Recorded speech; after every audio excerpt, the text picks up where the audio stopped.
It's important for you to know the doctrine I laid out still stands. If you're either with us or you're with the enemy. That's clear. I will continue to make that clear. I also want to remind you that that doctrine that says if you harbor a terrorist, if you feed one of them, you're just as guilty as the killers.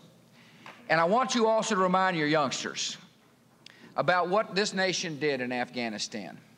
Not only we do what we said we're going to do, which is, I think, important in life, but we sent our troops in not to conquer anybody, but to liberate people.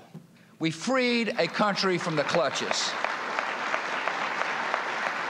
I also have made it clear that Saddam Hussein must disarm. There's no negotiations. Those ended a long time ago. There's no need for us to try to sit down at a table. There's no discussion to be had. He's got chemical weapons. He needs to get rid of them, all of them. He's got biological weapons. He needs to destroy all of them. There's no doubt in my mind he wants to have a nuclear weapon, and he's got some capacity. I'm not saying he's got one yet, but he's developing the capacity, as we learned right after Desert Storm. He needs to get rid of it. No discussion, no debate, no negotiation. The burden of proof is on Saddam Hussein.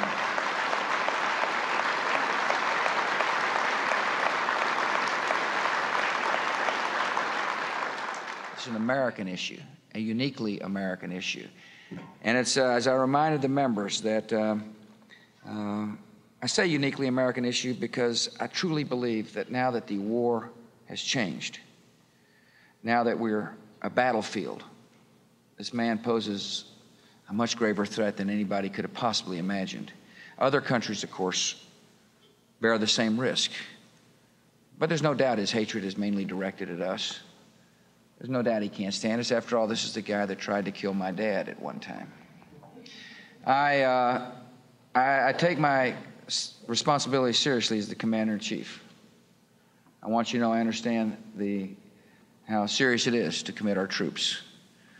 But I truly believe that history has called us, and we're going to have to act if he doesn't do what he's expected to do. And when we do, we'll be swift and strong.